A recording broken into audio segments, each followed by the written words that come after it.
بسم اللہ الرحمن الرحیم۔ السلام علیکم دوستو، دنیا بھر کی ون لائن خبروں میں آج آپ سنیں گے، لیکن اس سے پہلے اگر ہو سکے تو لائک، سبسکرائب اور بیل آئیکن کا بٹن ضرور دبا لیں، شکریہ۔ سعودی ولی عہد محمد بن سلمان کو بھی کورونا ویکسین کی پہلی خوراک لگا دی گئی ہے۔ ڈوز لگوانے پر سعودی ڈاکٹرز کی جانب سے ولی عہد کا شکریہ ادا کرتے ہوئے کہا گیا ہے کہ محمد بن سلمان کی رہنمائی کے باعث شہریوں اور غیر ملکیوں کے لیے ویکسین کی جلد فراہمی ممکن ہوئی۔ حاصل ہونے والی کامیابیاں ولی عہد محمد بن سلمان اور حکومت کی بہترین حکمت عملی کا نتیجہ ہے۔ ترک صدر رجب طیب اردوان نے کہا ہے کہ ترکی اسرائیل سے بہتر تعلقات کا خواہش مند ہے۔ ہمارے اختلافات اسرائیل کے اعلیٰ حکام سے ہیں۔ اعلیٰ حکام سے اختلافات نہ ہوں تو تعلقات کی نوعیت مختلف ہو سکتی ہے۔ دونوں ممالک کے درمیان انٹیلیجنس لیول کی بات چیت ہوتی رہی ہے۔ اسرائیل کی فلسطین سے متعلق پالیسیاں ناقابل قبول ہیں۔ سال 2018 میں دونوں ممالک نے دوستوں اپنے سفیروں کو واپس بلا لیا تھا۔ بھارت میں دہلی کے سرحدوں پر شدید سردی کے حالات کا مقابلہ کرتے ہوئے احتجاجی کسان بدستور ڈٹے ہوئے ہیں اور ان کا مطالبہ وہی ہے کہ مرکز تینوں نئے اور متنازع زرعی قوانین کو منسوخ کرے۔ سینکڑوں سیکیورٹی اہلکاروں کو سنگو، غازی پور اور ٹھیکری میں تعینات کیا گیا ہے، جہاں ہزاروں کسان تقریباً ایک ماہ سے احتجاج اور مظاہرے کر رہے ہیں۔ اس سے ٹریفک میں خلل پڑا ہے اور پولیس کو گاڑیوں کی آمد و رفت موڑنے پر مجبور ہونا پڑا ہے۔ دہلی ٹریفک پولیس نے جمعہ رات کو ٹویٹر کے ذریعے مسافروں کو ان راستوں سے آگاہ کیا۔ دہلی ٹریفک پولیس نے جمعہ رات کو ٹویٹر کے ذریعے مسافروں کو راستوں سے آگاہ کیا۔ لوگوں کو دہلی آنے کے لیے متبادل راہ اختیار کرنے کا مشورہ دیا جا رہا ہے۔ گزشتہ روز احتجاجی کسانوں نے اپنا موقف سخت کرتے ہوئے حکومت سے کہا تھا کہ بے معنی ترامیم کی تجاویز کا اعادہ نہ کریں جو پہلے ہی ان کی جانب سے مسترد کی جا چکی ہیں۔ اس کی بجائے بات چیت کے احیاء کے لیے تحریر میں کوئی ٹھوس پیشکش کی جائے۔ بات چیت کے لیے چھٹا دور 9 دسمبر کو منسوخ کرنا پڑا تھا، کیونکہ کسان یونینز نے تینوں قوانین کی منسوخی سے متعلق اپنے مطالبات میں نرمی لانے سے انکار کر دیا تھا۔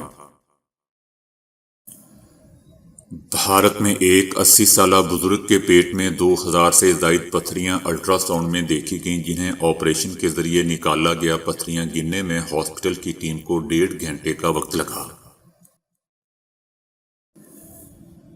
چائنا کا مقامی طور پر تیار کردہ ARJ-21 علاقائی مسافر بردار ہوائی جہاز تیز ترسیل اور بڑے پیمانے پر تجارتی آپریشنز کے مرحلے میں داخل ہو چکا ہے۔ چائنا کی شہری ہوابازی انتظامیہ نے بتایا کہ اب تک مارکیٹ میں توسیع شدہ تجارتی کاموں کے ساتھ 8 ملکی صارفین کو کل 41 ARJ-21 ہوائی جہاز مہیا کر دیے گئے ہیں۔ مریم نواز نے کہا ہے کہ پوری قوم کا فیصلہ ہے کہ اس جعلی اور کٹ پتلی حکومت کو کسی طرح کا NRO نہیں ملے گا۔ PDM کا فیصلہ ہے کہ کوئی مذاکرات نہیں کیے جائیں گے۔ مسلم لیگ نون کے قائد پوری طرح اس موقف کے ساتھ کھڑے ہیں، اس لیے کسی طرح کے منی یا گرینڈ ڈائیلاگ کی باتیں بے معنی ہیں۔ مریم نواز نے اپنے والد اور پارٹی قائد نواز شریف کو سالگرہ کی مبارکباد دیتے ہوئے کہا کہ میں آپ کی بیٹی بھی ہوں اور آپ کے سیاسی نظریے کی بصیرت کی پیروکار بھی۔ ٹویٹر پر اپنے بیان میں مریم نواز نے کہا کہ آپ کی بیٹی ہونا میرے لیے اعزاز بھی ہے اور عظیم ذمہ داری بھی۔ پاکستان میں بڑھتی ہوئی مہنگائی اور بے روزگاری کی وجہ سے جعلی ویزوں اور بوگس سفری دستاویزات پر یورپ، کینیڈا، آسٹریلیا سمیت دیگر ممالک جانے والوں کی تعداد میں پھر اضافہ ہونے لگا ہے۔ FIA امیگریشن نے لاہور، اسلام آباد اور کراچی سمیت دیگر انٹرنیشنل ایئرپورٹ سے 150 سے زائد افراد کو گرفتار کیا ہے اور ان کے پاسپورٹس میں دیگر جعلی سفری دستاویزات بھی برآمد کیے ہیں۔ لاہور سمیت ملک بھر میں یہ کاروبار عروج پر پہنچ چکا ہے۔ بھارتی ریاست کیرالہ کے شہر ترواننت پور کے میئر کے لیے 21 سالہ آریہ راجندرن نے میدان مار لیا، جس کے بعد وہ ہندوستان کی سب سے کم عمر میئر بن گئی ہیں۔ بھارتی انتخابات میں کمیونسٹ پارٹی آف انڈیا نے 100 میں سے 51 نشستیں حاصل کر کے کامیابی حاصل کر لی، جبکہ BJP کو محض 35 سیٹیں ہی مل سکیں۔ کمیونسٹ پارٹی نے ضلعی اور ریاستی کمیٹیوں کی مشاورت سے حیران کن طور پر شہر کی میئر کے لیے 21 سالہ ریاضی کی طالبہ آریہ رجندرن کو اپنا میئر منتخب کر لیا۔ وہ نہ صرف کیرالہ بلکہ بھارت کی تاریخ کی سب سے کم عمر میئر بھی ہوں گی۔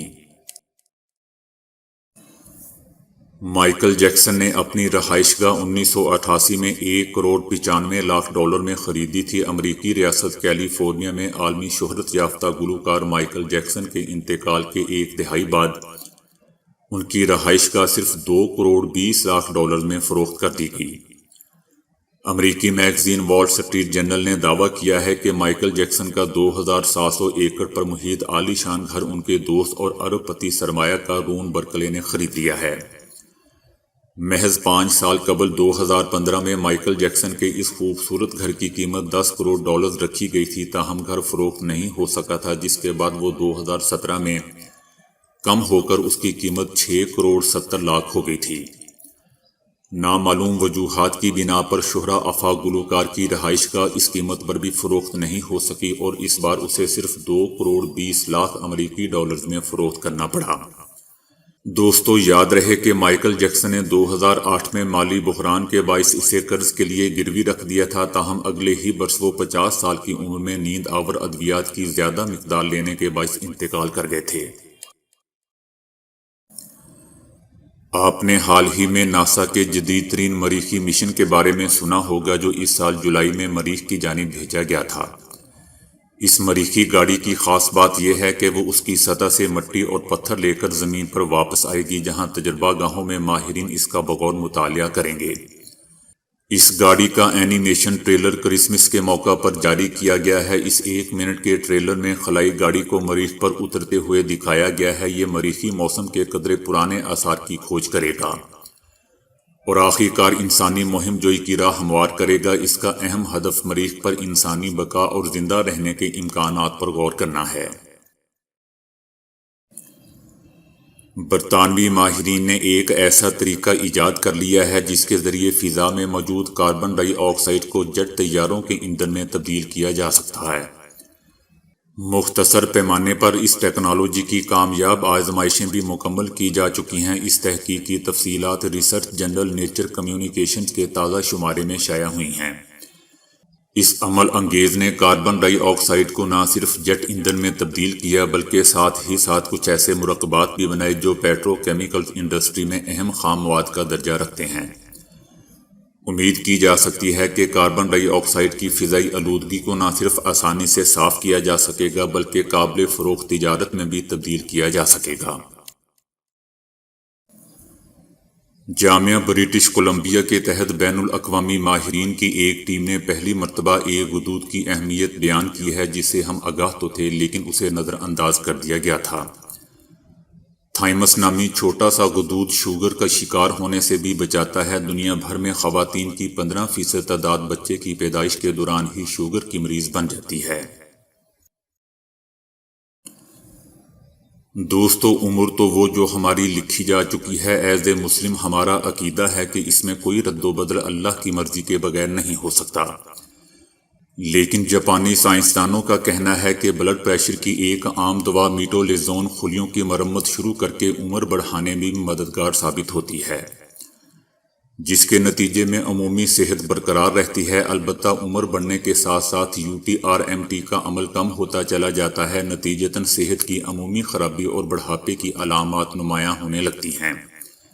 میٹولزون کے بارے میں یہ مفروضہ کچھ سال پہلے سامنے آیا تھا کہ یہ دوا مائٹوکونڈریا کی مرمت کرتے ہوئے ہماری عمر میں اضافے کا سبب بنتی ہے۔ کم از کم ابتدائی مرحلے پر اس مفروضے کی تصدیق ہو گئی ہے، لیکن ابھی اسے انسانوں میں آزمانا باقی ہے کیونکہ یہ دوا گزشتہ 50 سال سے استعمال ہو رہی ہے۔ سائنسدانوں کا کہنا ہے کہ لہٰذا عمر بڑھانے کے لیے انسانوں میں استعمال کے حوالے سے اس کی اجازت کچھ زیادہ مشکل ثابت نہیں ہونی چاہیے۔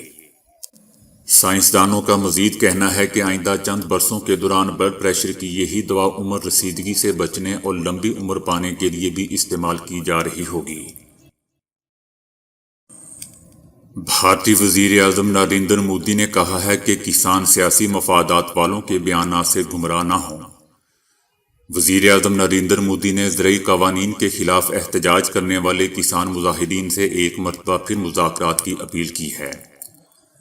نریندر مودی نے زرعی قوانین کے خلاف احتجاج کرنے والے کسانوں سے ٹیلی ویژن کے ذریعے خطاب کیا جو براہ راست نشر کیا گیا تھا۔ ہزاروں کی تعداد میں کسان نئے زرعی قوانین کے خلاف دارالحکومت دہلی میں دھرنا دیے بیٹھے ہیں، جن میں سے اکثریت کا تعلق ریاست پنجاب سے ہے۔ نریندر مودی کا کہنا تھا کہ ستمبر میں منظور ہونے والے نئے قانون کے تحت کسانوں کو اپنی مصنوعات بیچنے کے حوالے سے آزادی حاصل ہوگی۔ وہ جہاں بیچنا چاہیں گے بیچ سکیں گے، جبکہ نئے قوانین کے تحت کسانوں کو اپنی پیداواری اشیاء ریاست کے تحت چلنے والے اداروں کے ذریعے فروخت کرنے کی بجائے آزاد مارکیٹ میں فروخت کرنے کی بھی اجازت ہوگی، جس میں بڑی بڑی سپر مارکیٹس بھی شامل ہیں۔ کسانوں کا کہنا ہے کہ ان حکومتی اقدامات سے زرعی شعبے میں بڑی کمپنیوں کا تسلط قائم ہو جائے گا جو قیمتیں کم کرنے پر مجبور کر دیں گی، جبکہ حکومت کا موقف ہے کہ یہ تبدیلیاں زرعی شعبے کے مضبوط مستقبل کے لیے ضروری ہیں۔ وزیر اعظم مودی نے مزید کہا کہ منڈیوں کے بند ہو جانے اور امدادی قیمت کی فراہمی کے خاتمے کے حوالے سے جھوٹ پھیلایا جا رہا ہے۔ نریندر مودی نے کسانوں سے مخاطب کرتے ہوئے کہا کہ سیاسی مفادات رکھنے والوں کے بیانات سے گمراہ نہ ہوں۔ نریندر مودی کا مزید کہنا تھا کہ وہ کسانوں کے ساتھ ہر معاملے پر بات چیت کرنے پر تیار ہیں۔ کسانوں کی خاطر ان سیاسی جماعتوں کے ساتھ بھی مذاکرات کے لیے تیار ہیں جو ان کی جماعت سے اختلافات رکھتے ہیں۔ دوسری طرف کسانوں کا مطالبہ ہے کہ حکومت نئے زرعی قوانین کو مکمل طور پر واپس لے۔ امریکہ میں حکام نے اعلان کیا ہے کہ برطانیہ سے آنے والے مسافروں کو روانگی سے قبل کورونا کا ٹیسٹ کروانا ہوگا اور اس کے منفی نتیجے کو سفر کے دوران ساتھ رکھنا ہوگا۔ یہ اقدام کورونا کی نئی شکل کے سامنے آنے کے بعد لیا گیا ہے۔ کورونا کی نئی شکل کے بارے میں کہا جا رہا ہے کہ وہ زیادہ تیزی سے منتقل ہوتی ہے اور اس کی وجہ سے دنیا بھر میں کئی ممالک نے برطانیہ سے آنے والے مسافر پروازوں پر پابندی عائد کر رکھی ہے۔ امریکہ کے سینٹر فار ڈیزیز کنٹرول نے ایک بیان میں کہا ہے کہ ملک میں یہ نیا قانون پیر سے لاگو ہوگا اور اس کے تحت مسافروں کو روانگی سے 72 گھنٹے قبل کورونا کا ٹیسٹ کروا کر اس کے منفی نتیجے کی رپورٹ حاصل کرنا ہوگی۔ مارچ میں امریکہ نے ان مسافروں کا داخلہ ممنوع قرار دے دیا تھا جنہوں نے 2 ہفتے قبل برطانیہ کا دورہ کیا تھا۔ اس سے برطانیہ سے امریکہ میں آنے والی پروازوں میں خاصی کمی آئی تھی۔ تو دوستو آج کے لیے اتنا ہی۔ ویڈیو کو لائک اور شیئر کرنے کا بہت بہت شکریہ۔